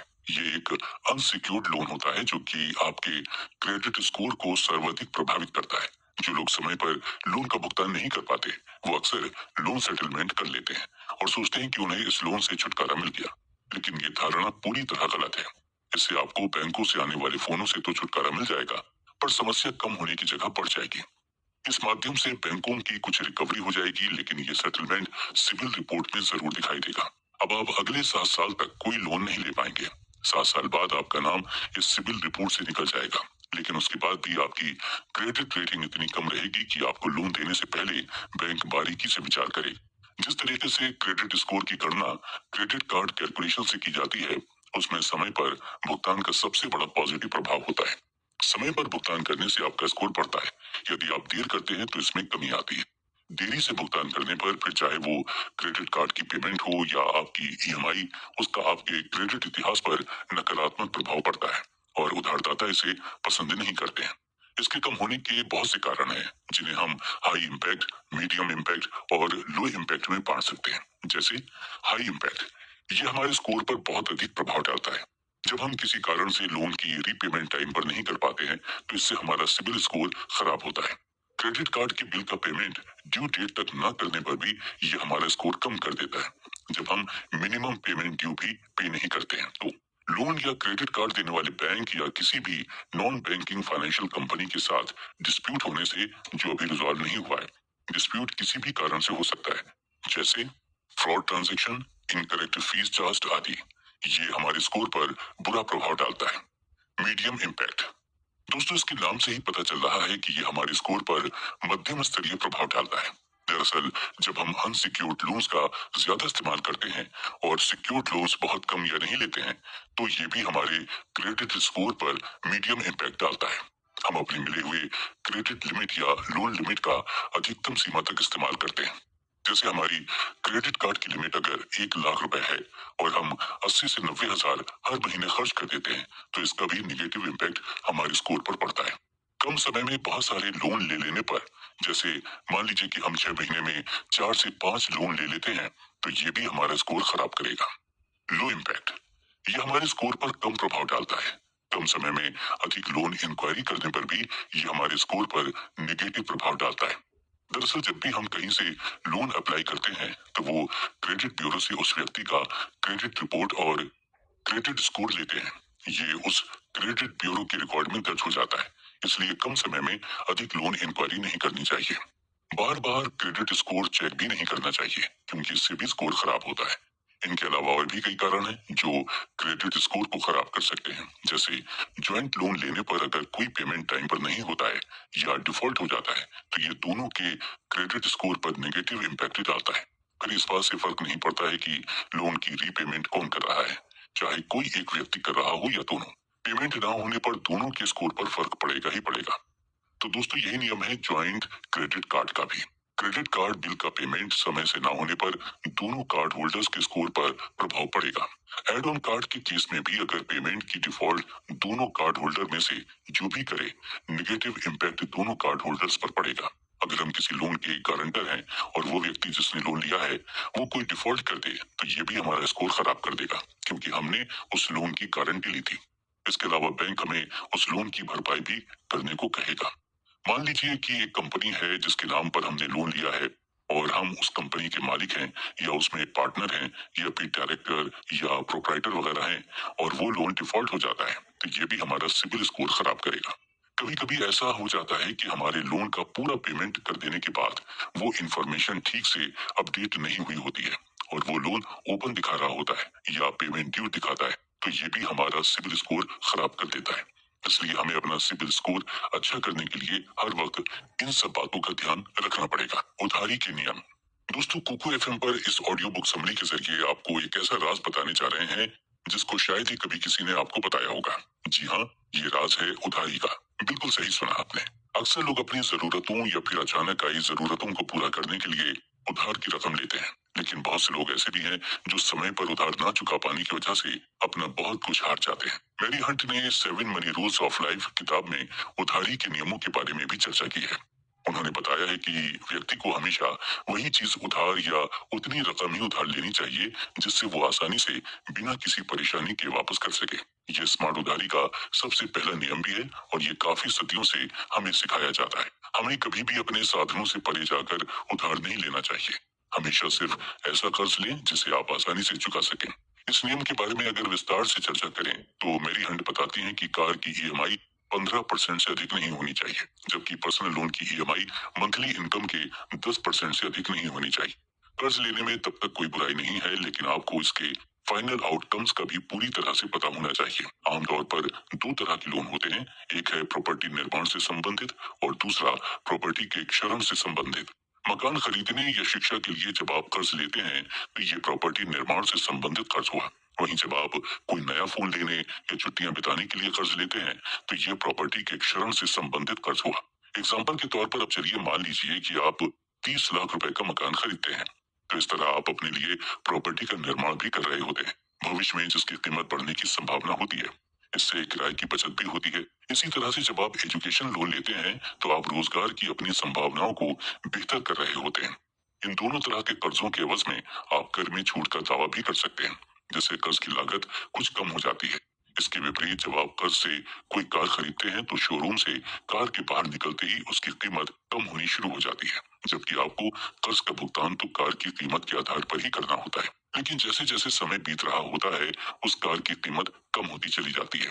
इसलिए जब भी लोन लें उस समय इस बात का ध्यान रखें कि आप जो लोन ले रहे हैं वो किस तरीके का है, इस लोन से आपके बजट पर क्या प्रभाव पड़ेगा। इस ऑडियो बुक में आगे हम चर्चा करने वाले हैं अपने फाइनेंशियल मुद्दों को समझने की, क्योंकि आज के समय में बहुत से ऐसे लोग हैं जो यही समझ नहीं पाते कि हमारे फाइनेंशियल मुद्दे आखिर हैं क्या। मेरी हंट ने इस किताब के माध्यम से सबको ये समझाने की कोशिश भी की है कि अगर हम अपने फाइनेंशियल मुद्दों को समझ लेते हैं तो जीवन की बहुत सी परेशानियों को हल कर सकते हैं। फाइनेंशियल मुद्दों को समझिए। दोस्तों, मेरी हंट ने अपनी किताब में ये भी समझाया है कि जिंदगी की हर जरूरत को पूरा करने के लिए हमें पैसे की जरूरत होती है और इसलिए हम सभी अलग अलग तरीके से पैसे कमाते भी हैं। कोई जॉब करता है, कोई बिजनेस करता है, कोई निवेशक बनता है, तो कोई कंपनी बनाता है जिनके जरिए कोई 5,000 रुपए कमाता है, कोई 50,000 रुपए और कोई 5 लाख और कोई 5 करोड़ और कोई 50 करोड़ भी कमाता है। लेकिन सवाल यह है कि पैसे की समस्या किसे होती है। क्या सिर्फ कम पैसे कमाने वाले को मनी प्रॉब्लम होती है? क्या ज्यादा कमाने वाले को मनी प्रॉब्लम नहीं होती? क्या सिर्फ 5,000 या 50,000 कमाने वाले को पैसे की समस्या होती है और क्या 5 लाख या 5 करोड़ कमाने वाले को पैसे की समस्या नहीं होती? तो जवाब है, पैसे की समस्या किसी को भी हो सकती है, चाहे कोई 5,000 कमाए या 50,000 कमाए या 5 लाख कमाए, चाहे कोई अमीर हो या गरीब। मनी प्रॉब्लम किसी को भी हो सकती है। मनी प्रॉब्लम गरीबों के साथ तो होती ही है, ये बात तो हम सब जानते हैं, लेकिन पैसे की समस्या सिर्फ गरीबों को ही होती है ऐसा बिल्कुल भी नहीं है। बड़े बड़े बिजनेसेस और बड़ी बड़ी कंपनीज भी मनी प्रॉब्लम की वजह से बंद हो जाती हैं। अमीर से अमीर आदमी को भी पैसे की समस्या के कारण अपने आप को दिवालिया घोषित करना पड़ता है और यहाँ तक कि लाखों और करोड़ों रुपए कमाने वाले हमारे फिल्म स्टार्स भी, यहाँ तक कि खिलाड़ी भी कभी कभी पैसे की बहुत बड़ी बड़ी समस्याओं से परेशान हो जाते हैं। आप सबको पता होगा कि साल 2000 के आसपास सदी के महानायक और सबसे सफल बॉलीवुड हीरो अमिताभ बच्चन की अपनी company Amitabh Bachchan corporation limited के फेल होने पर अमिताभ बच्चन बहुत बड़े पैसे की समस्या से परेशान हो गए थे और उन्हें अपना घर प्रतीक्षा भी गिरवी रखना पड़ा था। बाद में कौन बनेगा करोड़पति और सूर्यवंशम और कुछ दूसरी फिल्मों की सफलता से अमिताभ बच्चन अपने पैसे की बड़ी समस्या से बाहर निकल पाए। इसके अलावा बॉलीवुड के सबसे स्टाइलिश, रोमांटिक और सफल हीरो शाहरुख खान को भी रॉ 1 मूवी के फ्लॉप होने पर बहुत ही ज्यादा पैसे का नुकसान हुआ और वो पैसे की समस्या से परेशान हो गए थे। हालांकि उनकी दूसरी फिल्मों के हिट होने से अपने पैसे की समस्या से वो जल्दी ही बाहर निकल गए।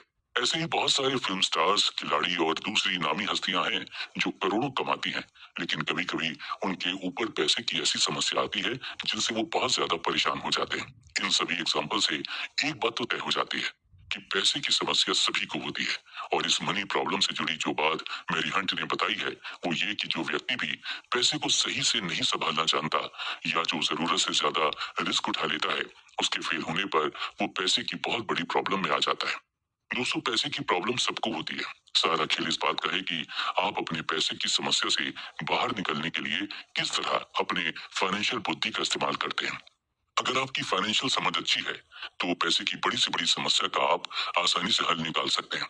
और अगर आपकी फाइनेंशियल समझ में कमी है तो आपको पैसे की समस्या से बाहर निकलने में काफी मुश्किलें आ सकती हैं। तो अब सवाल यह है कि आप अपने पैसे की समस्या यानी फाइनेंशियल प्रॉब्लम से बाहर कैसे निकल सकते हैं। तो इसका जवाब है, पैसे की प्रॉब्लम से बाहर निकलने के लिए आपको अपने फाइनेंशियल समझ को बढ़ाना होगा। आपको अपने फाइनेंस के ऊपर कंट्रोल करना सीखना होगा।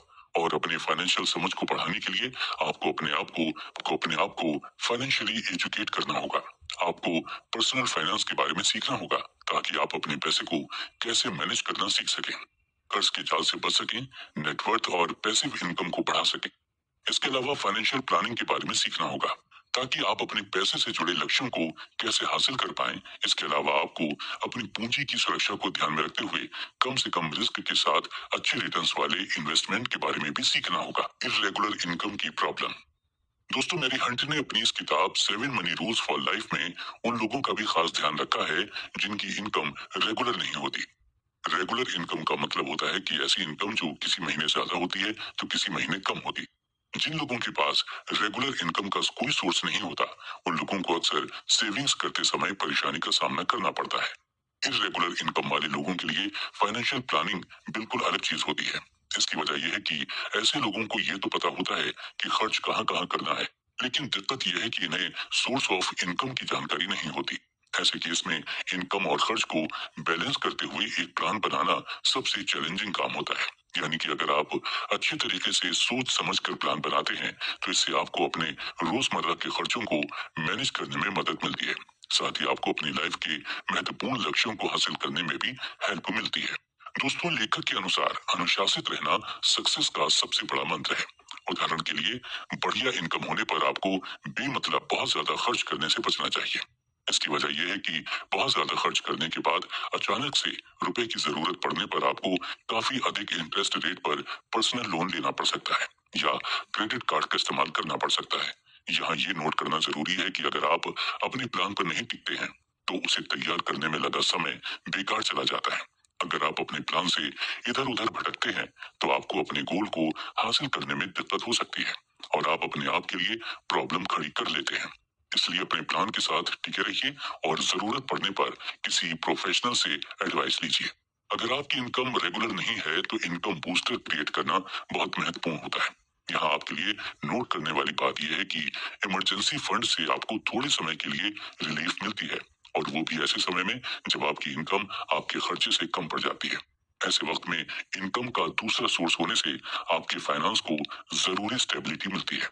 आज के समय में फ्रीलांसर लोगों के लिए कई ऑनलाइन प्लेटफॉर्म मौजूद हैं। आपको सिर्फ ऐसे प्लेटफॉर्म पर अपना प्रोफाइल अपलोड करना होता है। इसके बाद पोटेंशियल क्लाइंट्स आपसे कांटेक्ट करते हैं। इसके अलावा आप अपनी स्किल से मैच करने वाले जॉब को भी देख सकते हैं। जिस प्रकार अलग अलग फंड्स में इन्वेस्टमेंट जरूरी होता है, उसी तरह इनकम का एक से अधिक सोर्स डेवलप करना भी अहम होता है। इससे होता यह है कि अगर एक जगह से इनकम आनी बंद हो जाती है तो दूसरे सोर्स से आपका खर्च निकलता रहता है। इस किताब में मेरी हंट ने इस दिशा में सबसे पहला स्टेप ये बताया है कि हमें किसी भी तरह की इमरजेंसी के लिए सेविंग करना है। इसके लिए 1 साल के खर्चे के बराबर रुपए किसी लिक्विड फंड या फिक्स्ड डिपॉजिट में डालकर छोड़ दीजिए। इमरजेंसी फंड नहीं होने पर आपको जरूरत पड़ने पर अपनी संपत्तियों को बेचकर रुपए पैसे की कमी को पूरा करना पड़ सकता है। इससे आपकी लाइफ के गोल्स को लेकर सीरियस रिस्क पैदा हो सकता है। वहीं जिनकी इनकम रेगुलर नहीं है, उनके लिए चीजें और मुश्किल हो सकती हैं। इसकी वजह यह है कि कभी भी आपको काम की किल्लत हो सकती है और रुपए पैसों की भारी कमी से जूझना पड़ सकता है। इसी बीच अगर आपका कोई लोन चल रहा है या किसी तरह की ईएमआई चल रही है तो ये भी आपके फाइनेंस पर सीरियस इम्पैक्ट डाल सकता है। इसीलिए आपको अपने गोल के हिसाब से चुने गए एसेट में हर महीने इन्वेस्ट करना चाहिए, चाहे आपकी इनकम कितनी भी रही हो। किसी भी और इन्वेस्टर की तरह बच्चों की एजुकेशन, शादी या अपने रिटायरमेंट जैसे गोल को पूरा करने के लिए इक्विटी में इन्वेस्ट जरूर कीजिए। दोस्तों, कम खर्च करना हम बहुत सी हस्तियों से सीख सकते हैं। जैसे 1958 में वॉरेन बफेट ने $31,500 में 5 बेडरूम का घर खरीदा और तब से इससे बाहर नहीं निकले। वो एक बड़ा और अधिक महंगा घर खरीद सकते थे, लेकिन उनकी मितव्ययिता का शायद यही कारण है कि वो दुनिया के सबसे अमीर लोगों में से एक है। दूसरी ओर कान्ये वेस्ट अपने पैसे का दिखावा करने से नहीं डरते। वो $20 मिलियन की हवेली में रहते हैं और एक समय पर $53 मिलियन के कर्ज के साथ उन्होंने ट्विटर पर मार्क जुकरबर्ग से $1 बिलियन के लिए पूछने का फैसला किया। दो सुपर सफल सज्जनों के बीच अंतर, बफे ने जरूरत से ज्यादा खर्च नहीं किया और वेस्ट ने पैसा खर्च किया जो उसके पास नहीं है। इसीलिए सच तो यह है कि बहुत सारे अमीर लोग अमीर लोगों की तरह नहीं दिखते। जुकरबर्ग सचमुच एक ही बोरिंग टी शर्ट और जीन्स रोज पहनते हैं। कम सामान खरीदना वास्तव में आपको अमीर बनने में मदद कर सकता है और इन्हीं वजह से ये अमीर लोग फाइनेंशियल फ्रीडम अचीव कर पाए हैं। हमेशा याद रखिए कि कम खर्च करने से दो चीजें आपके पक्ष में काम करती हैं। पहली ये कि आपके पास अपनी फाइनेंशियल फ्रीडम के लिए अलग रखने के लिए अधिक धन होगा। दूसरी ये कि आप सीखेंगे कि जीवित रहने के लिए आपको वास्तव में बहुत कम सामान की आवश्यकता होती है, जिससे आपको अधिक पैसा अलग रखने में भी मदद मिलती है। टैक्स की प्रक्रिया को समझिए।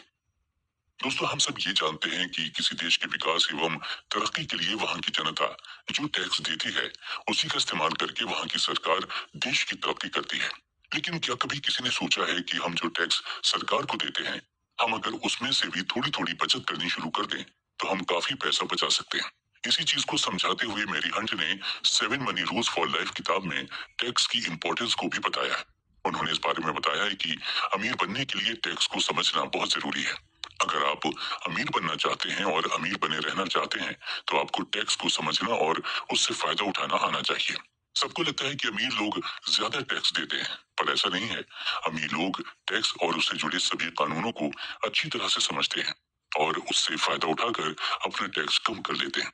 अमीर लोग कॉरपोरेशन का इस्तेमाल करके काफी टैक्स बचा लेते हैं। कॉरपोरेशन के कानूनी ढांचे की ताकत के ज्ञान से अमीरों को गरीबों और मध्य वर्ग की तुलना में बहुत ज्यादा फायदा मिलता है। जिन्होंने कभी कॉरपोरेशन नहीं बनाया है, वो लोग नहीं जानते कि कॉरपोरेशन जैसी कोई चीज नहीं होती है। ये केवल एक फाइल का फोल्डर होता है जिसमें कुछ कानूनी दस्तावेज लगे होते हैं और जो राज्य सरकार की एजेंसी में दर्ज होकर किसी वकील के ऑफिस में रखे जाते हैं। ये कोई फैक्ट्री या लोगों का समूह भी नहीं होता है। कॉरपोरेशन केवल एक कानूनी दस्तावेज है जो एक ऐसी कानूनी बॉडी बना देता है जिसकी कोई आत्मा नहीं होती। और इसके लिए अमीर लोग या तो खुद सीखते हैं या ऐसे लोगों को जॉब में रखते हैं जो फाइनेंशियली इंटेलिजेंट हैं। क्योंकि फाइनेंशियल इंटेलिजेंस या फाइनेंशियल आईक्यू के बगैर फाइनेंशियली इंडिपेंडेंट होना मुश्किल होता है। अगर आप पैसे कमा भी लें तो उसे अपने पास बनाए रखने में परेशानी होगी। फाइनेंशियल आईक्यू विशेषज्ञता के 4 बड़े क्षेत्रों से आने वाले ज्ञान से बनता है, जिसमें पहला है अकाउंटिंग। ये फाइनेंशियल लिटरेसी या नंबरों को पढ़ने की योग्यता है। ये बहुत ही महत्वपूर्ण स्किल है। अगर आप कामयाब होना चाहते हैं, आप जितना पैसा कमाएंगे उतनी ही बारीकी की जरूरत होगी। अकाउंटिंग आने से आप फाइनेंशियल स्टेटमेंट्स को अच्छे से पढ़ और समझ सकते हैं। इस योग्यता से ही आप किसी कंपनी की कमजोरियों और मजबूतियों को पहचान सकते हैं। इसके बाद आता है इन्वेस्टिंग। ये पैसे से पैसा कमाने का विज्ञान है। इसमें तकनीकों, रणनीतियों और फॉर्मूलों की जरूरत होती है। फिर आता है अंडरस्टैंडिंग मार्केट्स। ये सप्लाई और डिमांड को समझने का विज्ञान है। निवेश करने से पहले उसके फंडामेंटल्स और इकोनॉमिक पहलुओं को समझने की जरूरत होती है। साथ ही मार्केट की तकनीकी पहलुओं को जानने की जरूरत है, जो कि भावनाओं द्वारा संचालित होता है। और फिर आता है the law. Accounting, investment, market के टेक्निकल और फंडामेंटल स्किल्स के सहारे कॉरपोरेशन का प्रयोग करके आप विस्फोटक वृद्धि पा सकते हैं। जिस भी व्यक्ति को कॉरपोरेशन द्वारा दिए जाने वाले टैक्स, फायदों और सुरक्षा का ज्ञान हो, वो बहुत ज्यादा तेजी से तरक्की कर सकता है और अमीर बन सकता है, जो किसी कर्मचारी या छोटे बिजनेसमैन के लिए संभव नहीं है। कर्मचारी कमाते हैं और टैक्स चुकाते हैं और फिर जो बचता है उससे अपना खर्च चलाते हैं। लेकिन एक कॉरपोरेशन कमाता है, जितना खर्च कर सकता है करता है, फिर बची हुई रकम पर टैक्स चुकाता है। तो ये थे कामयाब होने के वो 4 महत्वपूर्ण स्किल्स। और अब अगले एपिसोड में हम इस बात पर चर्चा करेंगे कि हम खुद को कर्ज मुक्त कैसे बना सकते हैं। खुद को बनाइए कर्ज मुक्त। मेरी हंट ने अपनी ये किताब फ्री अभियान शुरू करने के लिए लिखी है। वो इस किताब के माध्यम से ऐसी बहुत सी टिप्स दे रही हैं जिनका इस्तेमाल करके एक आम इंसान अपने जीवन में पूर्ण रूप से कर्ज मुक्त हो सकता है। अगर बात करें इन नियमों की तो सबसे पहले फाइनेंशियल फ्रीडम उस स्टेज को कहते हैं जिसे अगर आपने हासिल कर लिया तो आपके एसेट से इतना रिटर्न या इनकम मिलती रहेगी कि फिर कभी आपको काम करने की जरूरत ही नहीं पड़ेगी। आप अपनी मर्जी से जब चाहें जहां चाहें जा सकते हैं, जो कि एक जॉब करने वाले इंसान के लिए किसी सपने से कम नहीं होता। आज फाइनेंशियल फ्रीडम को पाने और अपनी लाइफ को सेट करने के तरीके आप जानने वाले हैं। जी हाँ, अब आप समझेंगे कि आप फाइनेंशियल फ्री कैसे हो सकते हैं। ये एक ऐसी बुक है जिसमें ऑथर गारंटी देती हैं अगर उनके दिए गए इन 3 स्टेप्स को आप फॉलो करते हैं तो आप भले ही किसी भी स्टेज पर हों, कुछ भी करते हो, कितना भी पैसा कमाते हो, ये मैटर नहीं करता। लेकिन आप 5 में से 10 साल में फाइनेंशियल फ्री हो जाएंगे। फिर आपके पास हर महीने उतना पैसा तो जरूर आएगा जितना आप खर्च करते हैं। दरअसल फाइनेंशियल फ्रीडम वो होती है जब आपको कोई काम ना करना पड़े, बिना काम किए हुए आपके पास पैसे आए। हम अपनी पूरी लाइफ जॉब करते हुए गुजार देते हैं। हम ये सोचते हैं कि चलो आज काम कर लेते हैं, कल जब पैसा आएगा तब हमारे पास भी बहुत सारे पैसे होंगे, उस वक्त हम उनसे खुशियां खरीदेंगे, खुशी से रहेंगे, अच्छी गाड़ी और अच्छा घर खरीदेंगे, फिर अपनी लाइफ को और भी अच्छे तरीके से जी पाएंगे। लेकिन हकीकत में ऐसा होता नहीं है। 90% लोगों को देखिए तो वो पूरी लाइफ जॉब करते रहते हैं। उनका पूरा टाइम ऐसे जाता है जो वो दूसरों को देकर रखते हैं। वो लोग उनका टाइम खरीदते हैं, फिर उस टाइम के बदले उनको कुछ पैसे दे देते हैं जिससे आप खर्च करते हैं। लेकिन अगर आप किसी भी उम्र में फाइनेंशियल फ्री हो जाते हैं तो फिर आपको काम करने की जरूरत नहीं होती। जी हाँ, आपकी इन्वेस्टमेंट से ही इतने पैसे आएंगे जिनसे आपकी लाइफस्टाइल बहुत अच्छे तरीके से चलेगी। फिर आप अपने हिसाब से अपनी लाइफ जी सकते हैं। आप अच्छे से अपनी लाइफ को एंजॉय कर सकते हैं। ऑथर कहते हैं कि अगर आप अपनी लाइफ में इन 3 स्टेप्स को फॉलो करते हैं तो 5 से 10 सालों में आप फाइनेंशियल फ्री हो जाएंगे। उतना तो आपके पास डेफिनेटली आने लगेगा जितना आपके पूरे महीने का खर्च होता है। लेकिन दोस्तों, कर्ज की तो आपको सेविंग करने से पहले ही छुट्टी करनी होगी, क्योंकि इंटरेस्ट बढ़ता जाएगा और कर्ज का अमाउंट भी बढ़ता जाएगा। अगर आपके पास कोई भी लोन है तो लग्जरीज को भूल जाइए। रेस्टोरेंट में खाना खाने मत जाइए, सस्ता पब्लिक ट्रांसपोर्टेशन यूज कीजिए, कोई प्रॉपर्टी या महंगी चीज मत खरीदिए, साथ में इन्वेस्ट भी मत कीजिए। सबसे पहले लोन फ्री हो जाइए। अगर आपके पास मल्टीपल लोन्स हैं तो ज्यादा इंटरेस्ट वाला लोन सबसे पहले पूरा कीजिए और फिर कम इंटरेस्ट वाला।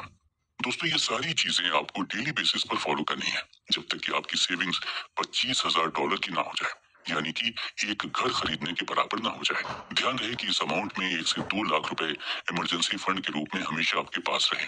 तो ये तो हुई ऑथर के द्वारा बताई गई बात, लेकिन आप एक और भी काम कर सकते हैं। जॉब के साथ साइड इनकम को भी आप कंटिन्यू रख सकते हैं। आज टेक्नोलॉजी बहुत ही फास्ट है। हम बहुत सारे पार्ट टाइम काम भी कर सकते हैं जो ऑनलाइन हो सकते हैं, जिसमें आपको बाहर जाने या ज्यादा एफर्ट्स करने की जरूरत नहीं है, जैसे कि ब्लॉगिंग करना या यूट्यूबिंग करना। हमेशा ध्यान रखिए कि अगर आपको दुनिया के साथ चलना है तो आपको दुनिया के साथ बदलना होगा। उसके लिए आपको अपडेट होना जरूरी है। जो चीजें आज आप सीख रहे हैं वो दिन प्रतिदिन बदलती जा रही हैं। आपको नेक्स्ट और भी इंफॉर्मेशन की जरूरत है, तो आपको हमेशा सीखते रहना है। हमेशा आप उन चीजों पर फोकस कीजिए जो आपका एटीट्यूड चेंज करें, आपकी वेल्थ को चेंज करें, जहां से आपकी सेविंग हो। अपनी स्किल को ग्रो करते रहिए, साथ ही अपनी फाइनेंशियल एजुकेशन को भी इंक्रीज करते रहिए। बुक्स पढ़ते रहिए, पॉडकास्ट सुनते रहिए, अपनी दोस्ती उन्हीं लोगों से रखिए जिन्होंने वो चीज अचीव कर ली है जो आप अचीव करना चाहते हैं। इस केस में फाइनेंशियल फ्रीडम के लिए अगला कदम वो शुरू करना है जिसे राम से डेप्थ स्नोबॉल कहते हैं। यानी कि मान लीजिए कि आप एक छोटा सा स्नोबॉल बनाते हैं और उसे एक पहाड़ी पर लुढ़काते हैं तो ये अधिक बर्फ उठाएगा और इस प्रकार अधिक गति तेजी से एक विशाल और शक्तिशाली स्नो बोल्डर में विकसित होगा। इसी तरह जब आप अपना कर्ज चुकाते हैं तो आप उसी प्रभाव का उपयोग अपने लाभ के लिए कर सकते हैं। अपने सभी ऋणों की सूची बनाएं और उन्हें सबसे छोटे से शुरू करते हुए आकार के अनुसार क्रमबद्ध करें। फिर पहले वाले का भुगतान करें। हाँ, भले ही कि आपके फोन बिल के लिए केवल $10 का बकाया हो या आपके किसी मित्र का कुछ पैसा बकाया हो, आप जितनी छोटी शुरुआत करेंगे उतना अच्छा होगा। प्रत्येक पार किया हुआ ऋण जो आपकी सूची से गायब हो जाता है आपको आत्मविश्वास देता है कि आपको अगली बड़ी चीज को लेने की आवश्यकता है, जब तक कि केवल आपका विशाल बंधक नहीं बचा है। लेकिन तब तक आपके पास एक बार और इससे छुटकारा पाने के लिए लंबा समय होगा। दोस्तों, कर्ज मुक्त जीवन जीने के लिए याद रखने वाली दूसरी बात यानी खर्च और मूल्यों को समझना ज्यादा जरूरी है। व्यक्तियों को हमेशा अधिक खर्च के समय सोचना चाहिए कि इसमें से कितना जरूरत का है और कितना खर्च नहीं करने से काम चल जाएगा। खर्चों के लिए एक बजट बनाना, क्रेडिट कार्ड खातों की जांच करना, नई आदतें विकसित करने का प्रयास करना, जैसे कि बाहर खाने के बजाय घर पर खाना बनाना। इससे आप ज्यादा खर्च से बच सकते हैं। काम पर प्रमोशन या बोनस मिलने पर हर कोई खुश होता है। हालांकि एक बैंक खाते में अतिरिक्त नकदी रखना फायदे वाली बात नहीं है, जो हर साल 2% या 2.5% ब्याज देती है। सोलंकी कहते हैं, अतिरिक्त पैसे को निवेश करके इसे बुद्धिमानी से उपयोग करना चाहिए। जो लोग पहले से ही भारी कर्ज के बोझ तले दबे हैं, वो कर्ज चुकौती रणनीति बना सकते हैं।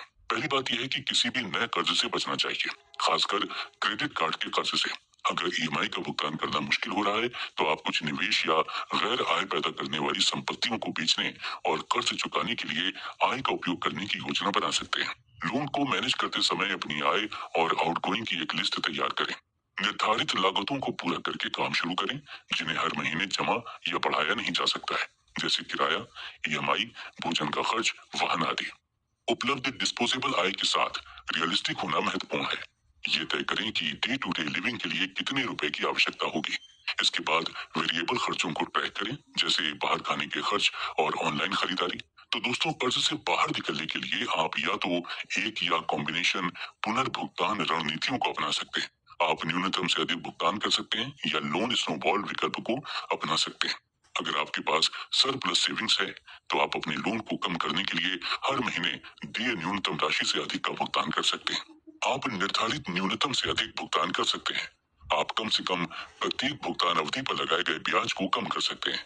इस तरह से आप राशि के अनुसार पुनर्भुगतान लिस्ट को प्राथमिकता दे सकते हैं। ये विधि आपके लोन को धीरे धीरे और लगातार समाप्त करने में आपकी सहायता करेगी। अनुभवों का मेल ही है जीवन। दोस्तों, मैरी हंट ने किताब में बड़ी ही सहजता के साथ समझाया है कि जीवन में एक्सपीरियंस का बहुत ज्यादा महत्व है, क्योंकि जब आप एक बार चीजें एक्सपीरियंस करना शुरू कर देते हैं, तो अपने इस एक्सपीरियंस का इस्तेमाल करके आप कहीं भी अच्छा प्रदर्शन कर सकते हैं। मैरी हंट ने इसके लिए कहा है कि जीवन छोटा है। जब तक आप 65 वर्ष के नहीं हो जाते, तब तक ये आपकी सारी नकदी जमा करने के बारे में नहीं है। आपको जीवित रहते हुए जीवन का आनंद लेने की अनुमति है। दोस्तों, आपको कभी भी ये दिखावा करने की जरूरत नहीं है कि आपके पास पैसा है या आप फाइनेंशियल फ्रीडम हासिल कर चुके हैं। जब आप फाइनेंशियल फ्रीडम हासिल कर लेंगे, तो जाहिर सी बात है कि मानसिक शांति की अनुभूति भी ज्यादा होगी। आपके दिमाग में टेंशन कम हो जाएगी। फिर आप धीरे धीरे अपने परिवार और रिश्तेदारों को पहले से ज्यादा समय दे पाएंगे। इन सबसे आपके रिश्तों में मधुरता आएगी और आप पहले से ज्यादा सोशल हो जाएंगे। आपके दिमाग में जब टेंशन कम होगी, तो धीरे धीरे आपकी हेल्थ भी अच्छी होनी शुरू हो जाएगी। ऐसा महसूस होगा जैसे जीवन की सारी समस्याएं दूर हो गई हों। इससे ज्यादा कोई व्यक्ति अपने जीवन में क्या चाहेगा। अंतिम फाइनेंशियल फ्रीडम टिप काफी महत्वपूर्ण है। मान लीजिए कि आप मेरी हंट द्वारा बताई गई सलाह और सिफारिशों का पालन करते हैं, कर्ज से बाहर निकलते हैं और अपनी बचत को बढ़ाते हैं। ये अभी आपकी मदद करने के लिए पर्याप्त हो सकता है। लेकिन क्या होगा अगर ऐसा नहीं हो? क्या आप इसके लिए तैयार रहेंगे? यदि आपके पास वो 9 से 5 की नौकरी है, तो अपनी कंपनी से सेवानिवृत्ति योजना जोड़ने के बारे में बात करें, या ये देखने के लिए जांचें कि क्या आप पहले से ही इसके लिए कटौती कर रहे हैं। कटौती आपके खाते में आने से पहले ही निकाल ली जाती है, इसलिए आपको ऐसा कभी नहीं लगता कि आप पैसे खो रहे हैं। और समय समय पर इसकी जांच करना और अपनी बचत को बढ़ता हुआ देखना बहुत अच्छा है। इसके बाद आप आपातकालीन निधि के लिए पर्याप्त धन भी बचाना चाहते हैं। कुछ विशेषज्ञों का कहना है कि $10,000 ठीक है, जबकि दूसरे कहते हैं कि आपके वेतन के 6 महीने। और ईमानदार होने के लिए, यदि आप बहुत पैसा नहीं कमाते हैं, तो वो संख्या बहुत अधिक लग सकती है। इसके लिए इसके बजाय एक ऐसे लक्ष्य के साथ शुरुआत करें जिसे आप सहन कर सकते हैं। जैसे कि पहले महीने $100, और फिर जैसे ही आप अधिक सक्रिय या निष्क्रिय आय अर्जित करना शुरू करते हैं, तो अपने लक्ष्य को $500 प्रति माह से बढ़ाकर $500 द्वि-साप्ताहिक और आगे करना शुरू करें। यदि आपने क्रेडिट पर अधिक खर्च किया है और एक उच्च क्रेडिट कार्ड बिल आता है, तो अपने आपातकालीन निधि का उपयोग ना करें। अधिक सक्रिय आय अवसरों को लेने पर ध्यान केंद्रित करें, ताकि आप इसे तेजी से भुगतान कर सकें। कॉन्फिडेंस और लीडरशिप से चूके नहीं। दोस्तों, कॉन्फिडेंस एक महान लीडर का सबसे बड़ा गुण होता है। आप इसे उसका सबसे खास हथियार भी कह सकते हैं, क्योंकि इसी के दम पर वो लोगों को मोटिवेट करने और उनमें जोश भरने में कामयाब होता है। किसी पर डिपेंडेंट हुए बिना अपने दम पर हर काम को कर गुजरने के जज्बे के बिना आप एक महान लीडर नहीं बन सकते। अगर आपके बॉस को आपको ये बताने की जरूरत नहीं पड़ती कि आपको क्या क्या करना है, तो इसका मतलब ये है कि आप में आगे बढ़कर पहल करने की एबिलिटी है और आप बखूबी अपनी सभी जिम्मेदारियों का ध्यान रख सकते हैं। पहल करना यानी इनिशिएटिव लेना सक्सेस के लिए बहुत इंपॉर्टेंट क्वालिटी होती है। लाखों कमाने वाले बिजनेस ओनर्स बनने के लिए आपको एक अच्छा और एफिशिएंट लीडर बनना होगा। लीडरशिप कोई चीज नहीं है जो आपको लग से मिल जाए या जिसे आप घर बैठे बैठे ऑनलाइन खरीद सकते हैं। इसके लिए आपको आगे बढ़कर सही समय पर सही डिसीजन लेना होगा। इसका बेस्ट एग्जाम्पल है माइक्रोसॉफ्ट। दुनिया के कोने कोने में फैले इस बिजनेस एम्पायर की शुरुआत दो लड़कों की दोस्ती से हुई थी और वो दो जीनियस हैं, बिल गेट्स और पॉल एलन। वो दोनों ही प्रोग्रामिंग को बेहद पसंद करते थे और तो और उनके पास इसके अलावा बात करने का कोई टॉपिक नहीं होता था। 1974 में पॉपुलर इलेक्ट्रॉनिक्स मैगजीन में बड़ा ही दिलचस्प आर्टिकल छपा था। इस आर्टिकल ने उस समय तहलका मचा दिया था क्योंकि उसमें दुनिया के पहले कंप्यूटर के बारे में लिखा था जो आम लोगों के इस्तेमाल के लिए बनाया गया था। उसका नाम था अल्टेयर 8800। जब बिल और पॉल ने आर्टिकल पढ़ा तो वो जानते थे कि अगर वो इस मशीन के लिए कोड लिखने में कामयाब हुए तो ये टेक्नोलॉजी की फील्ड में किसी बड़े रिवॉल्यूशन से कम नहीं होगा। इसलिए उन्होंने फैसला किया कि वो खुद इसका कोड लिखेंगे। 2 महीनों तक दोनों बस इस मशीन के लिए बेसिक लैंग्वेज की कोड लिखने में जुट गए। उन्हें न दिन की सुध थी न रात की। सबसे मजेदार बात तो ये थी कि उनके पास वो मशीन थी भी नहीं, क्योंकि सिर्फ कोड बनाना काफी नहीं था, उसे मशीन में डालकर चेक करना भी बहुत जरूरी था। वो दोनों उस वक्त हार्वर्ड यूनिवर्सिटी में पढ़ते थे। उन्होंने वहां मौजूद अल्टायर से मिलता जुलता PDB-10 मशीन का इस्तेमाल किया। उस वक्त अगर उनके पास कुछ था तो वो था उनका कॉन्फिडेंस और कुछ अलग करने का जुनून। और उनके जीनियस माइंड के बारे में कौन नहीं जानता। कोड तैयार होने के बाद उन्होंने रॉबर्ट से कांटेक्ट किया जिन्होंने अल्टायर बनाया था। कोड को टेस्ट करने के लिए पॉल उनके हेड ऑफिस गए और फिर जो हुआ वो हिस्ट्री बन गया। जब कोड को मशीन में डाला गया और मशीन ने रिस्पॉन्ड करना शुरू किया तो वहां पर काम करने वालों के लिए ये किसी चमत्कार से कम नहीं था। एड ने तुरंत कहा कि वो बिल और पॉल के साथ काम करना चाहते थे। फिर उन्होंने कॉन्ट्रैक्ट साइन किया और ऐसे माइक्रोसॉफ्ट जैसे यूनिक ब्रांड का जन्म हुआ। बिल और पॉल का काम इतना बेहतरीन था कि वो बहुत जल्द ही दिन दूनी रात चौगुनी तरक्की करने लगे। लेकिन वो यहाँ रुके नहीं बल्कि आगे बढ़ते रहे। इसका सबसे बड़ा कारण था कि वो हर बार अल्टायर के लिए नया कोड बनाकर उसे और भी बेहतर बनाने की कोशिश में लगे रहे। बिल और पॉल सिर्फ अपने आइडिया की वजह से सक्सेसफुल नहीं हुए, बल्कि हर वो चीज जो उनके काम आ सकती थी उसे आजमाने का उनमें जो अटूट विश्वास था उसने उन्हें इतना ऊपर तक पहुंचाया। वो कभी कभी एक्सपेरिमेंट करने से या फेल होने से डरे नहीं। प्रोग्रामिंग उनका पैशन था और वो उसके लिए इतना आसान था मानो उनके लिए बस वो एक खेल हो। वो लगातार एक्सपेरिमेंट करके नए नए आइडियाज और कॉन्सेप्ट्स लाते रहे। कभी किसी ने उन्हें नहीं बताया कि उन्हें क्या करना है, कैसे करना है। उन्होंने जो किया अपने दम पर किया और इसे ही लीडरशिप कहते हैं। कंक्लूजन। कुकू FM पर अब तक आपने सुनी मैरी हंट द्वारा लिखी गई 7 मनी रूल्स फॉर लाइफ किताब की audio book summary. Mary Hunt ने ये बुक समरी खास उन लोगों के लिए लिखी है जो अपने जीवन में अमीर बनना चाहते हैं लेकिन कर्ज में डूबा होने की वजह से वो इस राह पर चल नहीं पा रहे हैं। इस किताब में मैरी हंट ने उन गोल्डन रूल्स के बारे में बताया है जिनका इस्तेमाल करके कोई आम व्यक्ति भी खास बन सकता है।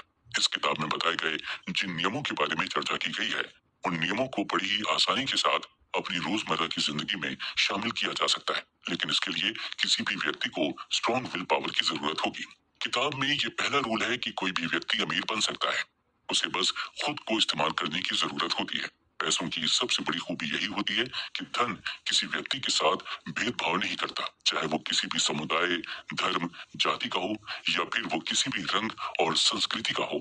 हर कोई पैसे कमा सकता है। फिर मैरी हंट ने बताया है कि आपको ये पता करना होगा कि आपके लिए दौलत का अर्थ क्या है और आपको ऐसा क्या मिल जाए कि खुद को आप दौलतमंद समझने लगे। तो सबसे पहले आपको ये निश्चित करने की जरूरत है कि आखिर आपके लिए दौलत के क्या मायने हैं। बिना इसे परिभाषित किए आप आगे नहीं बढ़ सकते हैं। इसलिए आपको कितना पैसा चाहिए, कितनी गाड़ियां चाहिए, बैंक में कितना पैसा चाहिए, आपकी परिभाषा सही है या गलत, ये आपका लक्ष्य है और ये आपका निर्णय है।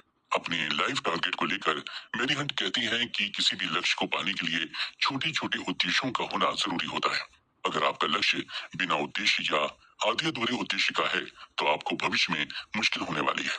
उद्देश्य तय करने का अर्थ यही है कि आपको अपने लक्ष्य तक कैसे पहुंचना है, कब से सफर शुरू करना है, कैसे करना है और कब मंजिल पानी है, कितना समय लगेगा और रास्ते में किन किन परिस्थितियों का सामना करना पड़ेगा। अपने लक्ष्य तक पहुंचने के बाद आप उस दौलत का क्या करेंगे, उसका कहाँ इस्तेमाल करेंगे, ये सब तय करना होगा। कुछ सावधानी बरतने की सलाह देते हुए मैरी हंट ने बताया है कि आप क्या करने जा रहे हैं ये तब तक किसी को भी ना बताएं जब तक आपको किसी की मदद की जरूरत ना हो। इसलिए हमेशा यही प्रयास करें कि अपने लक्ष्य को आप हमेशा राज बनाकर रखें, क्योंकि आपका प्लान जानने के बाद लोग आपको निराश करने वाली बातें सुना सकते हैं। वो आपको ऐसा ना करने की भी सलाह देंगे और हो सकता है वो आपका मजाक भी उड़ाएं। वहीं आपका प्लान चोरी भी हो सकता है।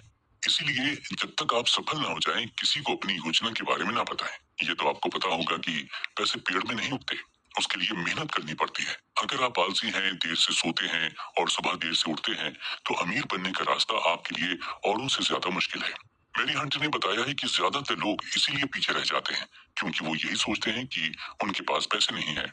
वो मेहनत न करने के हजारों बहाने बनाते हैं और कठिन परिश्रम करने के लिए तैयार नहीं होते हैं।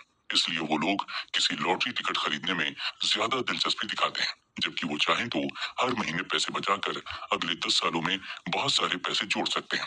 इसके साथ ही मेरी हंट ने यह भी बताया है कि आप जो भी काम करना चाहते हैं, उस काम को जल्दी से जल्दी शुरू कर दीजिए। इससे आपका समय बर्बाद नहीं होगा। अगर आप कोई काम करने की सोच रहे हैं, तो उसे बाद में करेंगे ये सोच मत रखिए, बल्कि वो काम आज ही शुरू करना है ये सोच रखिए। तभी आप धनवान बन सकेंगे। इसके साथ साथ जीवन में पैसा बचाने की शुरुआत जल्द से जल्द कीजिए। अगर किसी ने 25 साल की उम्र से शुरुआत कर दी, तो सिर्फ 1 लाख रुपए सालाना का निवेश उसे 60 साल की उम्र में 5 करोड़ रुपए का मालिक बना देगा। इसके लिए 12% सालाना रिटर्न का अनुमान लगाया गया है। अगर निवेश शुरू करने में 10 साल की देर हो जाए, तो इतनी ही प्रॉपर्टी जुटाने के लिए सालाना निवेश 3.5 लाख रुपए करना पड़ेगा। वहीं अगर आप 45 साल की उम्र में बचत शुरू करेंगे, तो अगले 15 साल में 5 करोड़ जुटाने के लिए आपको सालाना 12 लाख रुपए का निवेश करना होगा। दोस्तों, अमीर बनने की राह में सबसे बड़ी समस्या आती है आपका खर्च। अगर आप जेब से ज्यादा खर्च करते हैं, तो आप अमीर नहीं बन सकते। ज्यादातर अमीर आदमी अपने खर्च को सीमित करते हैं और पैसे को बचाकर रखते हैं और उसे कहीं ना कहीं इन्वेस्ट करते हैं। इसके लिए आपको अपने खर्च का प्रतिदिन का हिसाब रखना होगा। दोस्तों, पैसों से पैसा कमाने का तरीका हर एक अमीर आदमी इस्तेमाल करता है। इस कारण ही अमीर होने के लिए लोग अपने पैसे को ऐसी जगह पर लगाते हैं जहां से उन्हें हर समय कुछ पैसा मिलता है। तो दोस्तों, जब आपको अमीर बनना है, तो मेहनत के साथ खुद को कुछ नया सिखाते रहिए। आज समय के साथ हर एक चीज में कंपटीशन देखने को मिलता है और इस कंपटीशन में वही जीतता है जो रोज खुद को इस मुकाबले के लिए तैयार करता है। तो दोस्तों, उम्मीद है कि आपको इस ऑडियो बुक समरी से बहुत कुछ सीखने को मिला होगा। आपको ये ऑडियो बुक समरी कैसी लगी, हमें कमेंट बॉक्स में लिखकर